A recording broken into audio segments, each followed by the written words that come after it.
اكشن. ايوه ايوه ايوه، مين؟ انا العريس اللي جاي اتقدم لاخت حضرتك. عريس مين؟ خدت ميعاد؟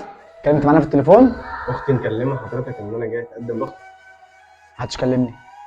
لا هي قايله لي ما قالت. ما علينا، عامة اتفضل اتفضل. شكرا. ايه ده؟ داخل بايه ده؟ ده هديه عشان ابقى جاي، يعني مش ايدي مش فاضيه وكده. كويس يا حبيبي كده، نورتنا، اتفضل. اهلا اهلا يا ابني، نورت. اهلا بحضرتك يا عم. انا كنت جاي بس يعني عشمان ان انا اطلب اذن بحضرتك. تمام.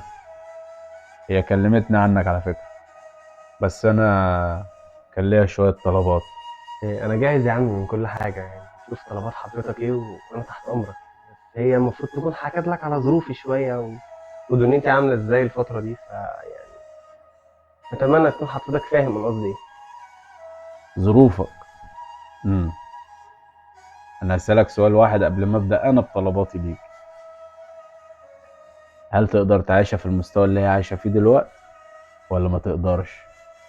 هو انا اكيد مش هعرف اعيشها في المستوى اللي حضرتك معيشه فيه دلوقتي، بس مع الوقت يعني اكيد هعرف اعمل كده. يعني انا لسه شاب في بدايه حياتي طموح، بقى اشتغل شغلانه واتنين وتلاته عشان اوقف نفسي على رجليا واجيب شقتي واظبط دنيتي. فاكيد يعني مع الوقت زي ما حضرتك بدات من الصفر زي في يوم من الايام هعرف اعيشها في المستوى ده مع الوقت. قلت لي تبدأ من الصفر. وزيي، انت عمرك ما تبقى زيي، وعمرك اساسا ما تحاول تاخد بنتي وانت بتقول لي بتبدأ من الصفر. تبدأ من الصفر. اه، انت تقف على رجلك وانت بطولك ولوحدك، مش تاخد واحدة من بنات عز، من ناس تمام عاليين، وتمرمطهم معاك وتقول اصلك بتبدأ من الصفر واحدة واحدة وطوبة طوبة والكلام اللي احنا عارفينه ده كله. لا، الكلام ده ما ينفعنيش يا حبيبي. الكلام ده تقوله بره، مش في بيتي هنا مع اي ناس تانية.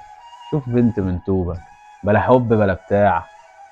ايوه انت ليه مصعبها عليا يا عمي؟ يعني انا دلوقتي جيت وفتحت باب بيت حضرتك ودخلت من البيت عشان ابقى اخطب بنت حضرتك رسمي قدام الناس كلها واطلبها على سنة الله ورسوله. ليه مصعبها عليا وطلبات انا شاب عادي زي اي حد في بداية حياته.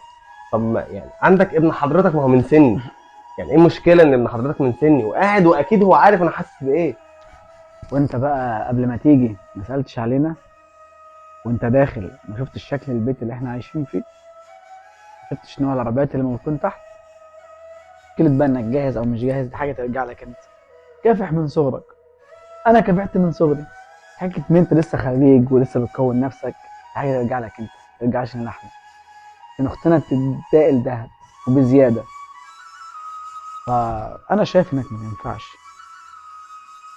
فبعد اذنك يا بابا، بابا احنا ما عندناش بنات للجواز.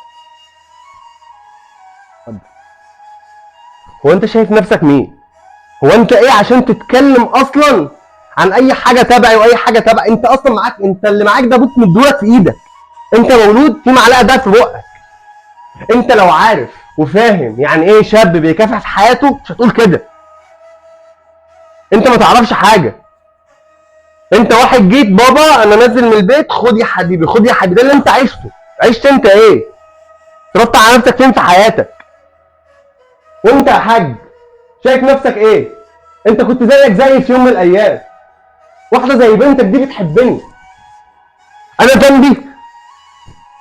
انا ذنبي كل ده؟ مش عايزكم ولا عايز بنتكم ولا عايز حد فيكم. يعني انتوا اصلا عيله ما تشرفنيش. انا ماشي.